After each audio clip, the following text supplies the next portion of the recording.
folks, and if not, I'll take a couple from the national pool. Okay.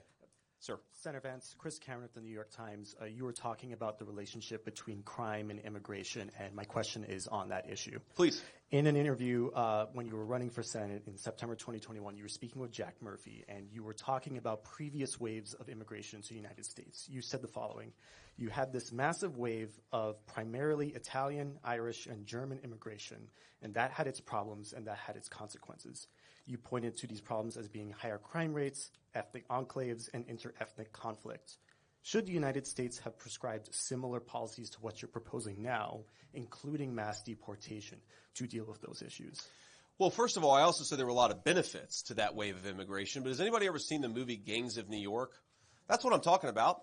We know that when you have these massive ethnic enclaves forming in our country, it can sometimes lead to higher crime rates. What we want is an American immigration policy that promotes assimilation, that no matter where you come from, you can become an American, but only if we have an immigration policy that promotes assimilation instead of doing things like what we've done over the last few years, which is have 20, 25 million illegal aliens just setting up shop here with no control, no enforcement, and no real ability to police what's going on. That is a disaster.